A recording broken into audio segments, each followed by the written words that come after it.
Senjata paling aneh di Perang Dunia Kedua, bikin ngakak. Proyek Kucing Bom. Senjata rahasia yang paling kocak sekaligus paling tragis. Perang Dunia Kedua itu brutal, penuh darah, dan teknologi mengerikan. Tapi di tengah kegilaan itu, ada juga kebodohan yang luar biasa. Pernah dengar soal bom yang dikendalikan oleh merpati? Atau rudal yang dipandu kelelawar? Kedengarannya seperti lelucon, tapi itu nyata. Dan di balik semua kegilaan itu, ada sebuah proyek yang paling aneh, paling rahasia, dan paling memilukan. Proyek Kucing Bom.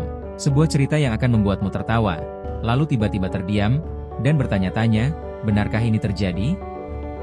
Di sebuah fasilitas rahasia di Amerika, jauh dari mata publik, Dr. Alistair Finch adalah seorang insinyur yang putus asa. Perang sedang berjalan, Jepang menolak menyerah, dan invasi darat akan menelan jutaan nyawa. Para petinggi militer menganggap setiap ide, sekonyol apapun, sebagai solusi potensial. Alistair, dengan otak jenius tapi juga punya sisi melankolis, dihadapkan pada tugas yang mustahil, menciptakan senjata presisi yang murah dan efektif. Idenya datang dari suatu sore yang sepi, saat ia melihat kucingnya, Mittens, dengan lincah mengejar seberkas cahaya. Tiba-tiba, lampu menyala di kepalanya. Kucing. Mereka punya naluri. Mereka mengejar. Bisa dilatih. Bisakah mereka digunakan untuk memandu bom ke target musuh? Ide itu diterima, dengan satu syarat, rahasia mutlak. Proyek Kucing Bom pun dimulai.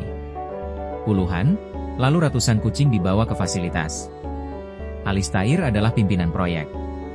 Ia harus melatih para kucing itu untuk mengejar laser, yang akan mengarahkannya ke target, seperti kapal perang Jepang. Terdengar mudah? Tentu tidak. Kucing-kucing itu liar, bandel, dan sama sekali tidak tertarik dengan upaya perang. Mereka lebih tertarik tidur, mencakar, dan mengabaikan perintah. Setiap hari adalah neraka bagi Alistair. Ia berjuang dengan kegagalan demi kegagalan. Para atasan terus-menerus menekan. Finch, mana hasilnya? Kita kehabisan waktu. Suasana di lab itu berubah dari ilmiah menjadi gila-gilaan. Alistair, seorang ilmuwan, kini harus menjadi pelatih kucing. Di antara ratusan kucing itu, ada satu yang berbeda. Seekor kucing jalanan yang kurus, bermata hijau, yang entah bagaimana masuk ke dalam fasilitas. Alistair menamainya Gigi. Gigi pendiam, tapi cerdas. Ia belajar lebih cepat dari kucing-kucing lain. Ia mampu mengikuti laser, melompati rintangan, dan bahkan mengenali target market dengan presisi yang mengejutkan. Alistair mulai terikat pada Gigi.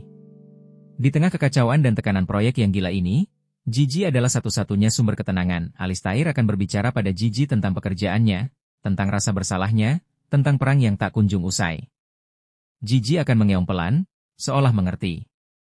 Alistair tahu, proyek ini salah. Mempersenjatai makhluk tak bersalah untuk dibuang ke kematian.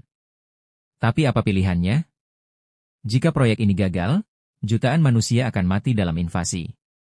Dilema itu menghantuinya setiap malam. Tekanan mencapai puncaknya. Tes akhir akan dilakukan. Bom dummy harus dijatuhkan dari pesawat dan Gigi akan memandunya ke target. Malam sebelumnya, Alistair duduk di samping Gigi. Ia mengelus bulu Gigi, matanya berkaca-kaca. Maafkan aku, nak, bisiknya. Aku harus melakukannya. Demi yang lain. Keesokan harinya, Gigi dipasang ke bom kecil. Bom itu bukan bom sungguhan, tapi berisi kamera dan GPS. Alistair melihat Gigi. Kucing itu mengeong, seolah mengucapkan selamat tinggal. Alistair merasa jantungnya remuk. Pesawat lepas landas. Bom dijatuhkan. Gigi mulai bekerja, nalurinya memandu. Laser menyala, dan Gigi mengejar cahaya itu, mengarahkannya tepat ke target. Semua orang di ruang kontrol bersorak. Proyek ini berhasil. Alistair seharusnya senang. Tapi ia tidak merasakan apa-apa, kecuali lubang kosong di dadanya. Inilah twistnya yang akan membuatmu merinding. Bom itu berhasil mencapai target. Targetnya bukan kapal perang, tapi sebuah desa nelayan di Jepang yang disamarkan sebagai lokasi militer. Perintah itu datang dari atas. Alistair tahu itu. Tapi di video dari kamera Gigi, ada sesuatu yang aneh. Setelah bom itu menabrak target, rekaman kacau. Lalu, di detik-detik terakhir, Kamera masih merekam.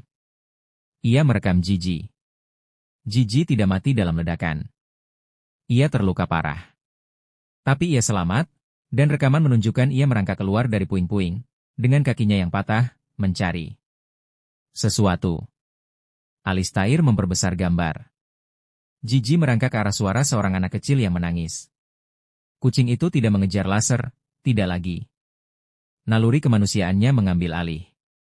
Ia merangkak ke arah tangisan itu, ke arah anak yang tak bersalah. Alistair menyadari kengerian sebenarnya. Proyek kucing bom tidak pernah dimaksudkan untuk mengakhiri perang dengan senjata aneh.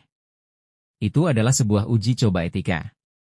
Sebuah tes yang dilakukan oleh pihak atas untuk melihat seberapa jauh mereka bisa mendorong seorang ilmuwan dan seberapa jauh mereka bisa mendistorsi naluri alam. Kucing-kucing itu tidak bodoh, mereka hanya diprogram. Tapi Gigi, entah bagaimana, mampu melawan pemrograman itu di saat-saat terakhir. Naluri untuk mengejar cahaya digantikan oleh naluri untuk merespon suara tangisan, naluri untuk memberi kenyamanan, naluri untuk menolong.